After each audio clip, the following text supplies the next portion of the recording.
իմ սուրբ քաղաքի եւ համագյուղացիների բնակիչներ, ուզում եմ այսօր դիմեմ իմ ամբողջ Էջմիածին եւ Հարաքից շրջանների ժողովրդին։ Հարգելի հայրենակիցներ, մենք միշտ տարբերվել ենք բոլորից մեր հավատքով, մեր սրբություններով, մեր հյուրասիրությամբ եւ մեր այսօր ապրած կյանքով։ Եկել է ժամանակը, որ մենք ցույց տանք, ով են իսկական էջմիածնեցիները։ Հարգելի հայրենակիցներ, առաջինը, որ ես եկա Հայաստան, մեր Էջմիածին քաղաքի համար, որ Էջմիածին քաղաքը կարգի բերվեր, առաջինը ես շնորհավորեցի Փաշինյանին։ Եվ 16 օր հետո Էջմիածին քաղաքը ազատագրվելուց հետո 6 ամիս անցկացրեցի բանտում, 3 տարի ինձ պահեցին այնտեղ, ես սպանվեց իմ եղբայրը։ Այն եղբայրը, որը օգնեց Փաշինյանենց, որ իրանք բերեին զինային վլաստի, որովհետև իմ եղբայրը սրտանց ուզում էր օգնել եւ օգնեց, որ զինան դառնար Էջմիածնի քաղաքապետ։ Եվ 5 տարվա մեջ դուք տեսաք Էջմիածինը ինչ դառավ։ Այսօր Էջմիածինը որպես առաջի քրիստոնեական քաղաք պետք է լիներ ամենագեղեցիկ եւ ամենատուրիստական մեր քաղաքը, որը որ ես պատրաստել եմ այս պրոյեկտը նվեր մեր Հայաստանի մեր քաղաքին։ Կհիշեք, $50 միլիոն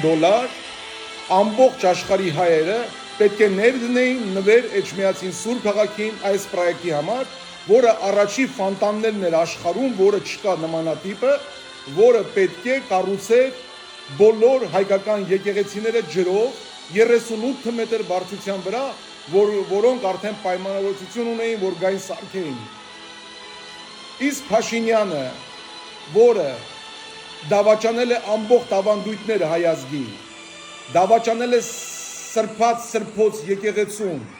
դավաճանել է ամբողջ մեր սրբություններին,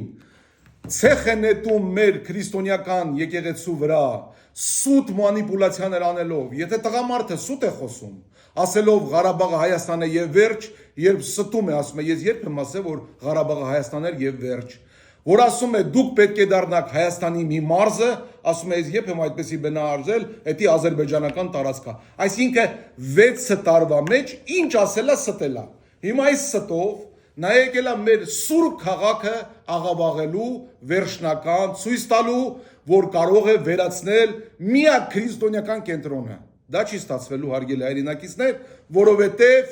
այսպիսի տղաներ եւ իմ նման տղաներ Էջմիածին քաղաքում 90%-ն են, որոնք կռվելու են իրանց սրբության, իրանց խաչի եւ իրանց սրբությունների համար։ Ինչի համար, որտեղ ծնվել են վանքի ղողանջների տակ, մեծացել են հայկական աղոթներով եւ հայկական ավանդույթներով։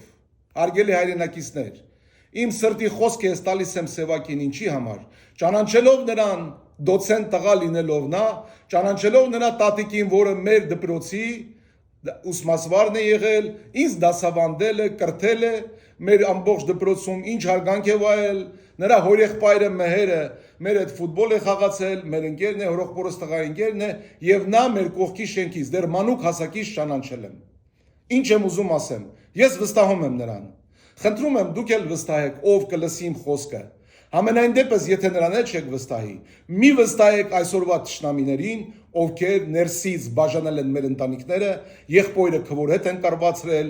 ովքեր բերել են աշխարհի ամենավատ ու ամենաանհարգանք բաները հայ ազգի նկատմամբ, որտեղ աշխարհի բոլոր ծայրերում հայեր արդեն ամանչում են իրանց հայ անվանելու այս կառավարության շնորհիվ։ Դրա համար հարգելի հայրենակիցներ, նորից մեկ անգամ բոլորով այս գիշեր քնելով, հասկանալով մեր թասիբը, հասկանալով մեր Էջմիածնի քաղաքի ուժն ու զորությունը, որի մեջ ապրում ենք, գործում ենք եւ ամբողջ աշխարհի վրա որտեղ լինելով պահում ենք Էջմիածնի սուրբ անունը, որտեղ դա միակ Աստծո տունն է, մեր հոր տունն է, որի համար կռվել ենք եւ գնալու ենք մինչեւ վերջ։ Ամեն, արեք ձեր սրտ ընտրությունը ճիշտ, վաղվա օրը չամանչելու ձեր երեխաների եւ ձեր թոռների դիմաց։ Amen.